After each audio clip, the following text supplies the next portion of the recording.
ಶರಣರ ವಿಚಾರದಲ್ಲಿ ನಾವು ಕಾಣುವಂತ ವಿಶೇಷತೆ ಏನು ಅಂತ ಹೇಳಿದ್ರೆ, ಮಾನವ ನಿರ್ಮಿತ ದೇವಾಲಯ, ದೇವ ನಿರ್ಮಿತ ದೇವಾಲಯ, ಎರಡು ರೀತಿ ಭಾಗವನ್ನು ಮಾಡ್ತಾರೆ ಶರಣರು. ಮಾನವ ನಿರ್ಮಿತ ದೇವಾಲಯ ಅದು ನಾವು ಕಟ್ಟಿರುವಂತ ದೇವಸ್ಥಾನ. ನಾವು ಕಟ್ಟಿ ಏನು ಪೂಜೆ ಪುರಸ್ಕಾರಗಳನ್ನು ಮಾಡ್ತಾ ಇದೀವೋ, ನಮ್ಮ ಮನಃಶಾಂತಿಗಾಗಿ, ನಮ್ಮ ಭಕ್ತಿಯ ಸಮರ್ಪಣೆಗಾಗಿ ಏನು ಧಾರ್ಮಿಕ ಕಾರ್ಯಗಳನ್ನು ನಾವು ಮಾಡ್ತೀವೋ ಅದು ಒಂದು ಭಾಗ. ಶರಣರು ಯಾವ ಎತ್ತರಕ್ಕೆ ಹೊರಟೋಗ್ತಾರೆ ಅನ್ನೋದಾದ್ರೆ, ಇದು ಮಾನವ ನಿರ್ಮಿತ ದೇವಾಲಯ, ಸ್ವತಃ ಭಗವಂತ ಸೃಷ್ಟಿ ಮಾಡಿದ ದೇವಾಲಯ ನಮ್ಮ ಮಧ್ಯಲ್ಲಿದೆ. ಅದೇ ಬೇರೆ ಯಾವುದಲ್ಲ, ಈ ಶರೀರ.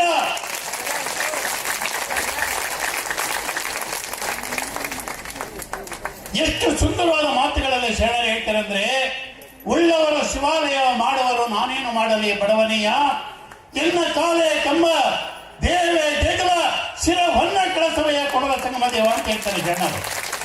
ಅಪ್ಪ ಭಗವಂತ, ನನಗೆ ಬೇರೆಯವರಾಗಿ ದೇವಸ್ಥಾನವನ್ನು ಕಟ್ಟಿ ನಿನ್ನನ್ನು ಪೂಜೆ ಮಾಡುವ ಶಕ್ತಿ ನನ್ನಲ್ಲಿಲ್ಲ. ಯಾವ ಶರೀರವನ್ನು ನೀನು ನನಗೆ ಕರುಣಿಸಿದೆಯೋ, ಯಾವ ಶರೀರದ ಮೂಲಕ ಈ ಜಗತ್ತಿನಲ್ಲಿ ನಾನು ಗುರುತಿಸಿಕೊಳ್ಬೇಕಾಗಿದೆಯೋ, ಸಾಧನೆಗಾಗಿ, ಶಕ್ತಿಗಾಗಿ, ಮುಕ್ತಿಗಾಗಿ ಯಾವ ಶರೀರವನ್ನು ನೀನು ನನಗೆ ಕರುಣಿಸಿದೆಯೋ ಆ ಶರೀರವನ್ನು ನಿನ್ನ ದೇವಾಲಯವನ್ನಾಗಿ ನಾನು ಪ್ರವರ್ತನೆ ಮಾಡಿಕೊಳ್ತೇನೆ. ಎಷ್ಟು ಸಮಯ ಈ ಶರೀರದಲ್ಲಿ ನಾನು ಇರಬೇಕು ಅನ್ನುವಂಥದ್ದು ನಿನ್ನ ಆದೇಶ ಇದೆಯೋ, ಇಚ್ಛೆ ಇದೆಯೋ, ಅಷ್ಟು ಸಮಯ ನಿನ್ನನ್ನು ಕುರಿತು ಪ್ರಾರ್ಥಿಸ್ತೇನೆ, ಭಜಿಸ್ತೇನೆ, ಪೂಜಿಸ್ತೇನೆ. ಈ ಶರೀರವನ್ನು ಕರಗಲಿಕ್ಕೆ ಮೊದಲು ನಿನ್ನನ್ನು ಕಣ್ಣಿನ ನಾನು ಕಾಣ್ತೇನೆ. ಈ ಮಾತನ್ನ ಹೇಳುವಂತವರು ಶರಣರು. ದೇಹವನ್ನೇ ದೇವಾಲಯವನ್ನಾಗಿ ಪರಿವರ್ತನೆ ಮಾಡುವಂಥವ್ರು. ಹೀಗಾಗಿ ಬಸವಾದಿ ಶರಣರಲ್ಲಿ ನೀವು ನೋಡಿ, ಶರೀರಕ್ಕೆ ಅತ್ಯಂತ ಹೆಚ್ಚಿನ ಆದ್ಯತೆ ಇದೆ.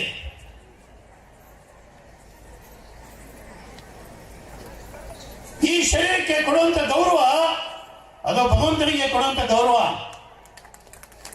ಈ ಶರೀರಕ್ಕೆ ಮಾಡುವಂತ ಅಪಮಾನ ಅದು ಭಗವಂತನಿಗೆ ಮಾಡುವಂತ ಅಪಮಾನ.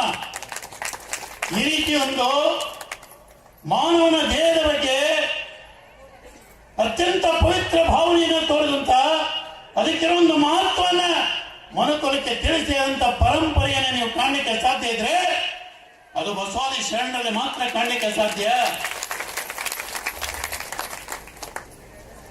ಇನ್ನೊಂದು ಮಾತನ್ನು ಹೇಳಿ ನನ್ನ ಮಾತನ್ನು ಮುಗಿಸ್ಬೇಕು ಬರ್ತೇನೆ. ಬಹಳಷ್ಟು ವಿಷಯ ಸಂಗ್ರಹ ಮಾಡಿದ್ದೆ ನಾನು ಮಾತನಾಡಬೇಕು ಅಂತ. ಕಾಲಾವಕಾಶದ ಕೊರತೆ ಇದೆ. ಇಲ್ಲಿ ಮಕ್ಕಳು ಡ್ಯಾನ್ಸ್ ಮಾಡುವಾಗ ಬಹುಶಃ ಅವರ ನೃತ್ಯದಲ್ಲಿ ನಾವು ಕಂಡಿವೆ. ಏನನ್ನ ಕಂಡಿವೆ ನೋಡಿ. ಶರಣರು ಯಾವ ಎತ್ತರಕ್ಕೆ ಹೊರಟೋಗ್ತಾರೆ ಅಂದ್ರೆ, ಅತ್ತಲಿತ್ತ ಹೋಗದಂತೆ ಎಳವನ್ನ ಮಾಡಿಯ ತಂದೆ, ಏನೊಂದು ಕೇಳದಂತೆ ಕಿವುಡನ್ನ ಮಾಡಿಯ ತಂದೆ, ಏನೊಂದು ಆಡದಂತೆ ಮೂಗನ್ನ ಮಾಡಿಯ ತಂದೆ, ಏನೊಂದು ನೋಡದಂತೆ ಅಂಧಕನ ಮಾಡಿಯ ತಂದೆ ಅಂತ ಕೇಳ್ತಾರೆ ಶರಣರು. ಯಾಕೆ ಈ ಮಾತನ್ನು ಹೇಳ್ತಾರೆ ಶರಣರು? ಅದಕ್ಕೆ ಶರಣರು ಹೇಳ್ತಾರೆ, ನೀನು ಯಾವ ಕಾಲುಗಳನ್ನು ನೀನು ನನಗೆ ಕೊಟ್ಟಿದೆಯೋ ಈ ಕಾಲಗಳಿಂದ ಜಗತ್ತಿನ ಎಲ್ಲ ಭಾಗವನ್ನು ನಾನು ಸುತ್ತಬಲ್ಲೆ. ಯಾವ ಕಾಲಗಳಿಂದ ನಿನ್ನವರಿಗೆ ನಡೆದು ಬರಲಿಕ್ಕೆ ಸಾಧ್ಯ ಇಲ್ವೋ, ನಿನ್ನನ್ನು ನಾನು ತಲುಪಲಿಕ್ಕೆ ಸಾಧ್ಯ ಇಲ್ವೋ ಆ ಕಾಲಗಳ ಅಗತ್ಯತೆ ನನಗಿಲ್ಲ. ಆ ಕಾಲಗಳನ್ನ ಕಿತ್ಕೊ ಅಂತ ಹೇಳ್ತಾರೆ ಶರಣರು. ಯಾವ ಕಿವಿಗಳಿಂದ ಈ ಜಗತ್ತಿನ ನಾದವನ್ನು ನಾನು ಕೇಳಬಲ್ಲೆ, ಯಾವ ಕಿವಿಗಳಿಂದ ಭಗವಂತ ನಿನ್ನ ಶಬ್ದವನ್ನ, ನಿನ್ನ ನಾದವನ್ನ ನನಗೆ ಕೇಳಲಿಕ್ಕೆ ಸಾಧ್ಯ ಇಲ್ವೋ ಆ ಕಿವಿಗಳ ಅಗತ್ಯತೆ ನನಗಿಲ್ಲ. ಆ ಕಿವಿಗಳನ್ನ ನೀನು ಕಿತ್ಕೊಂಡ್ಬಿಡು ಅಂತ ಹೇಳ್ತಾರೆ ಶರಣರು. ಈ ಕಣ್ಣುಗಳಿಂದ ಜಗತ್ತಿನ ಎಲ್ಲ ಭಾಗವನ್ನು ನಾನು ನೋಡಬಲ್ಲೆ. ಆ ರೀತಿ ಕಣ್ಣುಗಳನ್ನು ನೀನು ನನಗೆ ಕೊಡುಗೆಯಾಗಿ ಕೊಟ್ಟಿದೆಯಾ. ಯಾವ ಕಣ್ಣುಗಳಿಂದ ನಿನ್ನನ್ನು ನಾನು ನೋಡ್ಲಿಕ್ಕೆ ಸಾಧ್ಯ ಇಲ್ವೋ ಆ ಕಣ್ಣುಗಳ ಅಗತ್ಯತೆ ನನಗಿಲ್ಲ. ಆ ಕಣ್ಣುಗಳನ್ನ ಕಿತ್ಕೋ ಅಂತ ಹೇಳ್ತಾರೆ ಶರಣರು. ಈ ಬಾಯಿಂದ ಜಗತ್ತಿನ ಎಲ್ಲರೊಂದಿಗೆ ನಾನು ಮಾತನಾಡಬಲ್ಲೆ. ಯಾವ ಬಾಯಿಂದ ನಿನ್ನ ಜೊತೆಗೆ ನಾನು ಮಾತನಾಡಲಿಕ್ಕೆ ಸಾಧ್ಯ ಇಲ್ಲ ಸೃಷ್ಟಿಕರ್ತನ ಜೊತೆಯಲ್ಲಿ, ಆ ಬಾಯಿ ಅಗತ್ಯತೆ ನನಗಿಲ್ಲ. ಆ ರೀತಿ ಬಾಯಿ ನನಗೆ ಬೇಕಾಗಿಲ್ಲ, ಬಾಯಿಯನ್ನು ಕಿತ್ತು ಅಂತ ಹೇಳ್ತಾರೆ ಶರಣರು.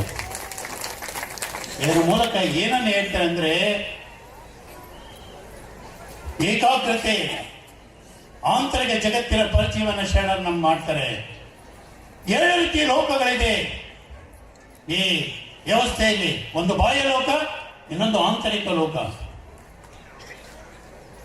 ಎಲ್ಲಿವರೆಗೂ ಕೂಡ ನಾವು ನಮ್ಮ ಆಂತರಿಕ ಲೋಕವನ್ನು ಪ್ರವೇಶ ಮಾಡೋದಿಲ್ವೋ, ನನ್ನೊಳಗೆ ನಾನು ಲೀನವಾಗಿ ಹೋಗೋದಿಲ್ವೋ, ನಾನು ಯಾರು ಅಂತೇಳಿ ತಿಳಿಯುವಂತ ಪ್ರಯತ್ನವನ್ನು ನಾನು ಮಾಡೋದಿಲ್ವೋ, ಮನುಷ್ಯನಿಗೆ ಮತ್ತು ಮಾನವನಿಗಿರುವಂತಹ ಸಂಬಂಧವನ್ನು ಅರ್ಥೈಸುವಂತ ಪ್ರಯತ್ನ ನಾನು ಮಾಡೋದಿಲ್ವೋ, ಅಲ್ಲಿವರೆಗೂ ಕೂಡ ನಾನು ನನ್ನನ್ನು ಅರ್ಥ ಮಾಡಿಕೊಳ್ಳಿಕ್ಕೆ ಸಾಧ್ಯ ಇಲ್ಲ, ನನ್ನನ್ನು ಸೃಷ್ಟಿ ಮಾಡುವಂತಹ ಸೃಷ್ಟಿಕರ್ತನ್ನು ಕೂಡ ಅರ್ಥ ಮಾಡಿಕೊಳ್ಳಿಕ್ಕೆ ಸಾಧ್ಯ ಇಲ್ಲ.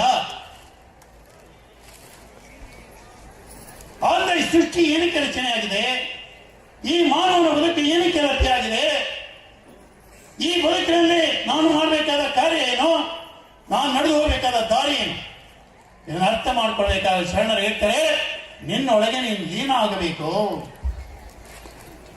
ಅದಕ್ಕೆ ಅಂಗೈ ಒಳಗೆ ಕರೆದು ಲಿಂಗವನ್ನು ಕೊಟ್ಟರು ಅವರು.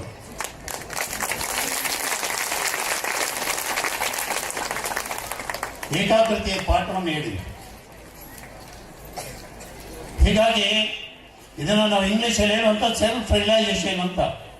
ನನ್ನ ಅರಿವು ನನಗೆ ಉಂಟಾಗಬೇಕು, ಅದರ ಮಹತ್ವನೇ ಶರಣರು ತಿಳಿಸಿ ಹೇಳಿದ್ರು.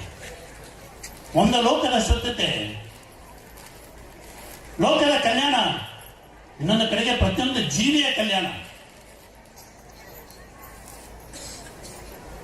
ಪ್ರತಿಯೊಂದು ಜೀವಿಯ ಕಲ್ಯಾಣ. ಕಳಬೇಡ, ಕೊಲಬೇಡ, ಹುಸಿ ನುಡಿಯಲು ಬೇಡ, ತನ್ನ ಬಣ್ಣಿಸಬೇಡ, ಇದುರು ಹಳಿಯಲು ಬೇಡ ಅಂತ ಹೇಳ್ತಾರೆ ಶರಣರು. ಶರಣರ ಒಂದೊಂದು ನುಡಿ ಮುತ್ತುಗಳಿದೆಯಲ್ಲ, ಅದು ಬೆಲೆ ಕಟ್ಟಲಿಕ್ಕೆ ಸಾಧ್ಯ ಇಲ್ಲ ರೀ, ಬೆಲೆ ಕಟ್ಟಲಿಕ್ಕೆ ಸಾಧ್ಯ ಇಲ್ಲ. ಈ ಜಿಲ್ಲೆ ಗೌರವಾನ್ವಿತ ಉಸ್ತುವಾರಿ ಸಚಿವರಿಗೆ ತಾವೇನು ಮನವಿಯನ್ನು ಮಾಡ್ತಿದ್ರಿ ಈಶ್ವರ್ ಖಂಡ್ರೆ ಅವರಿಗೆ, ಅದು ಖಂಡಿತ ಕೂಡ ಅತ್ಯಂತ ಅನಿವಾರ್ಯತೆಯ ಭಾಗ ಅಂತ ಹೇಳಿ ನಾನು ಭಾವಿಸ್ತೇನೆ. ಯಾಕೆಂದ್ರೆ ಎರಡು ರೀತಿ ಸಂಸತ್ತನ್ನು ನಾವು ಕಾಣ್ತೇವೆ. ಒಂದು ಪಾರ್ಲಿಮೆಂಟ್ ಏನಿದೆ ಅದು ಪ್ರಜಾಪ್ರಭುತ್ವದ ದೇಗುಲ. ನೀವು ಧಾರ್ಮಿಕ ದೇಗುಲ ಆಗಬೇಕಾದ್ರೆ, ಮನುಕುಲದ ಕಲ್ಯಾಣದ ಹಿನ್ನೆಲೆಯಲ್ಲಿ ಶರಣರು ಕೊಟ್ಟ ಸಂದೇಶ ಪ್ರತಿ ಮನೆಯೂ ಕೂಡ ತಲುಪಬೇಕಾದ್ರೆ ಇಲ್ಲಿ ಆ ಮಾನ್ಯತೆ ಸಿಕ್ಕದೆ ಎದುರು ಎಲ್ಲಿ ಸಿಕ್ಕಲಿಕ್ಕೆ ಸಾಧ್ಯ, ಎಲ್ಲಿ ಸಿಕ್ಕಲಿಕ್ಕೆ ಸಾಧ್ಯ? ಆ ಹಿನ್ನೆಲೆಯಲ್ಲಿ ತಾವೇನು ಇವತ್ತು ಈ ಬೇಡಿಕೆಯನ್ನು ತಾವೇನು ಇಟ್ಟಿದ್ರೆ ಅದೇ ಅತ್ಯಂತ ಅರ್ಥಪೂರ್ಣವಾದಂಥ ಬೇಡಿಕೆ. ಅದು ಯಾವುದೋ ಕಾಲದಲ್ಲಿ ಆಗಬೇಕಾದ ಕಾರ್ಯ ಇದು. ಇವತ್ತು ಈ ಬೇಡಿಕೆಗೆ ಒಂದು ಬಹುಶಃ ಮಾನ್ಯತೆ ಬರ್ತಾ ಇದೆ. ಅದು ಸಕಾಲದಲ್ಲಿ ಕಾರ್ಯ ನೆರವೇರಲಿ. ಆ ರೀತಿ ಬಹುಶಃ ಒಂದು ವಿಶ್ವವಿದ್ಯಾಲಯವನ್ನ, ಶರಣರ ತತ್ವ ಸಂದೇಶವನ್ನ ಇಡೀ ಕನ್ನಡ ನಾಡಲ್ಲ, ಭಾರತ ಭೂಮಿ ಎಲ್ಲ ಭಾಗ ಕೂಡ. ನನಗೆ ಕೆಲವೊಂದ್ಸರಿ ಮನಸ್ಸಿನಲ್ಲಿ ಗೊಂದಲ ಇದೆ. ಬಹುಶಃ ಕನ್ನಡ ಭಾಷೆಯಲ್ಲಿ ಕ್ರಾಂತಿ ಆಗಿದ್ದಾನೆ, ಹಿಂದಿ ಭಾಷೆಯಲ್ಲಿ ಕ್ರಾಂತಿ ಆಗಿದ್ರೆ, ಇಂಗ್ಲಿಷ್ ಭಾಷೆಯಲ್ಲಿ ಕ್ರಾಂತಿ ಆಗಿದ್ರೆ ಜಗತ್ತಿನ ಧರ್ಮವಾಗಿನ ಪರಿವರ್ತನೆ ಆಗ್ತಾ ಇತ್ತು. ಇಡೀ ಜಗತ್ತಿನ ಒಪ್ಕೊಳ್ತಾ ಇತ್ತು. ಆ ರೀತಿ ಸತ್ಯ, ಆ ರೀತಿ ಸಂಸ್ಕಾರ, ಆ ರೀತಿ ವಿಚಾರಧಾರೆ, ಆ ರೀತಿ ಮಾನವ ಕಲ್ಯಾಣದ ಪರಂಪರೆಯನ್ನ ಈ ವಚನ ಸಾಹಿತ್ಯದಲ್ಲಿ ಕಾಣಲಿಕ್ಕೆ ಸಾಧ್ಯ ಇದೆ. ಶರಣರ ಬದುಕಿನಲ್ಲಿ ನಾವು ಕಾಣಲಿಕ್ಕೆ ಸಾಧ್ಯ ಇದೆ. ಅದು ಸ್ವಾರ್ಥರಹಿತ ಇಡೀ ಮನುಕುಲದ ಒಳಿತಿನ ಹಿನ್ನೆಲೆಯಲ್ಲಿ ಈಚೆ ಬಂದಂತ ಒಂದು ಅನುಭವದ ಸಾರ ಅದು. ಆ ಹಿನ್ನೆಲೆಯಲ್ಲಿ ತಾವಿಟ್ಟುವಂತ ಬೇಡಿಕೆಗಳು ಅತ್ಯಂತ ಉಪಯುಕ್ತ ಅನ್ನುವಂಥ ಮಾತನ್ನು ಈ ಸಮಯದಲ್ಲಿ ನಾನು ಹೇಳಲಿಕ್ಕೆ ಬಯಸ್ತೇನೆ. ನನಗೆ ಇಲ್ಲಿ ನಮ್ಮ ಪರಮ ಪೂಜ್ಯರು, ನಮ್ಮ ಪರಮ ಪೂಜ್ಯ ಶ್ರೀಗಳಂತ ಬಸವಲಿಂಗ ಪುಟ್ಟದೇವರು ನನಗೆ ಈ ರೀತಿ ನೀವು ಬರಬೇಕು ಬಸವ ಕಲ್ಯಾಣಕ್ಕೆ ಅಂತೇಳಿ ನಾನು ಆಗ ಹೇಳಿದೆ ಅವರಿಗೆ, ಕರೆದೇ ಬರುವಂತ ಜಾಗ ಇದು, ಕರೆದೇ ಬರ್ಬೇಕಂತ ಜಾಗ ಇದು, ನೀವು ಕರೆದ ಮೇಲೆ ತಪ್ಪಿಸ್ಕೊಳ್ಳಿಕ್ಕಾಗತ್ತಾ? ಯಾವ ಕಾರಣಕ್ಕೂ ತಪ್ಪಿಸ್ಕೊಳ್ಳೋದಿಲ್ಲ ನಾನು ಅಂತ ಹೇಳಿದೆ. ಯಾವುದೋ ನನ್ನ ಜನ್ಮದ ಒಂದು ಪುಣ್ಯ, ಈ ರೀತಿ ಕರೆ ಬಂದಿದೆ ಅಂತ ಹೇಳಿ ಭಾವಿಸ್ತೇನೆ ನಾನು.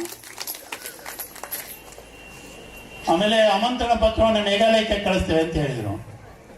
ನಾನು ಹೇಳಿದೆ, ಸ್ವಾಮೀಜಿಯವರು ನಿಮ್ಮ ಸ್ವಂತ ಕಾರ್ಯ ಆದರೆ ಆಹ್ವಾನ ಪತ್ರಿಕೆ ಕಳಿಸಿ, ಮಠದ ಕಾರ್ಯ ಶರಣರ ಕಾರ್ಯಕ್ಕೆ ನೀವು ಕರಿತಾ ಇದ್ದೀರಿ, ಇದಕ್ಕೆ ಮೇಘಾಲಯಕ್ಕೆ ಆಹ್ವಾನ ತಗೊಂಡ್ಬರ್ಬೇಕಾ? ಖಂಡಿತ ಅಗತ್ಯ ಇಲ್ಲ.